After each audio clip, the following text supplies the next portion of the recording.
All right, so thank you again for tuning in to Marlon by Mishoe. I'm just going to talk about, or basically, I'm going to ask some questions of like the people that call me and have questions. And they always start out with something like, what can I do about my hair? I'm not happy with it.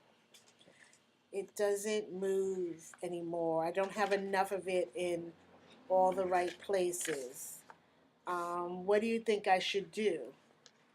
That's a often when they ask me that question, it's an awful hard question for me because some of these people I have never seen. So the fact that I haven't seen them kind of makes it a little bit harder for me. So I have to ask some basic questions like, where do you not have a lot of hair? Um, what color is it? Can you see your scalp through your hair in certain areas? How do you usually wear your hair? And so I try to get an idea of what is actually happening with their hair while we're having this conversation over the phone. So I tell them that there's a couple of things that we can do, but I need them to come in and make an appointment or walk in so that we can discuss what might be going on with their hair. So usually they get here and as soon as they walk in, they say the door. They say, "What do you think?" And I say, "Hmm." So then I look at it. I try to find a wig in my store that's the color of their hair. I try to get an idea about what their style of the wig is. I mean, of their hair would be, and their ultimate goal for how they want their hair to look. And so we look around. We try to find the color. It depends. I mean, some people have thinness in the top of it. There are wigs called toppers, and I should have bought some for people to see. But there's wigs that you can just get for the top of your head. And then there's wigs that you can get for the back of your head. So there's different solutions depending on what your problem is. But then some people just want a full wig because they don't have that much hair. It's very thin. So in that case, you would come in and we would look for a wig that mimics your own hair. Some people want to get something totally different, like they want that look that they've always wanted to look like. So in those cases, I basically ask them, do you see any hairstyles in here that, something that you would want to, how you would want to wear your hair. So that works out. There's different face shapes, and I think I've talked about this on a couple of other videos where we're just going to go through that again.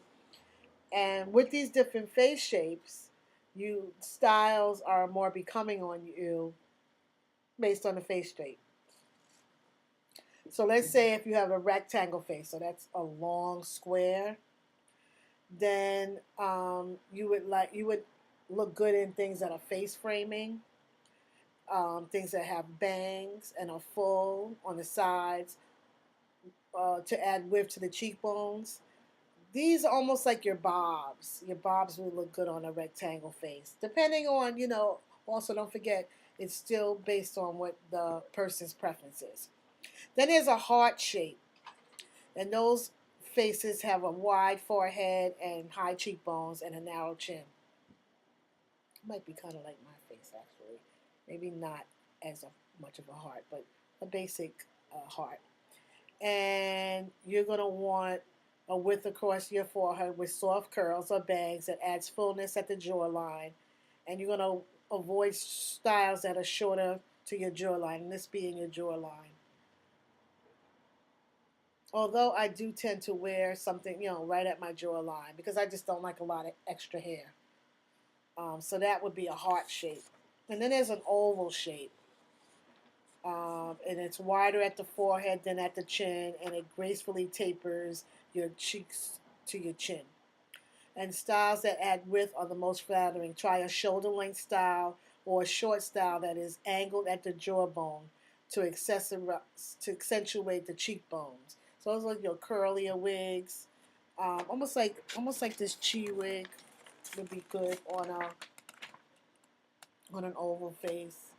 An oval face looks good in a in a bob as well, but like I said, it depends on where the, the cut of that bob is hitting. It usually looks best when it's coming a little bit lower than their cheek jawbone. It depends. I guess, like I said, it depends on the look that you're trying to go for. Okay, then there's a pear shape, and that's a narrow forehead and a round chin. And you want looks that are going to frame the face with bangs and full layers on the sides and on the top with hair falling below the chin. I have some women when they come in, and they must be my pear-shaped people, where they have to have a little bit more hair on their sides. Otherwise, their face just looks plain.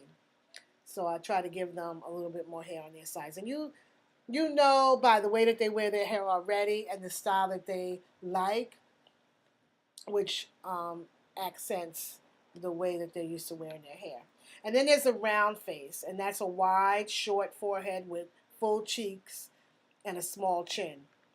And these people look good in a long layered style or a short style that adds height to the face without adding extra width. So it's more, the hair is more moving. You might have a little bit more on the top, a little less on the sides, but it really looks nice. And those are good.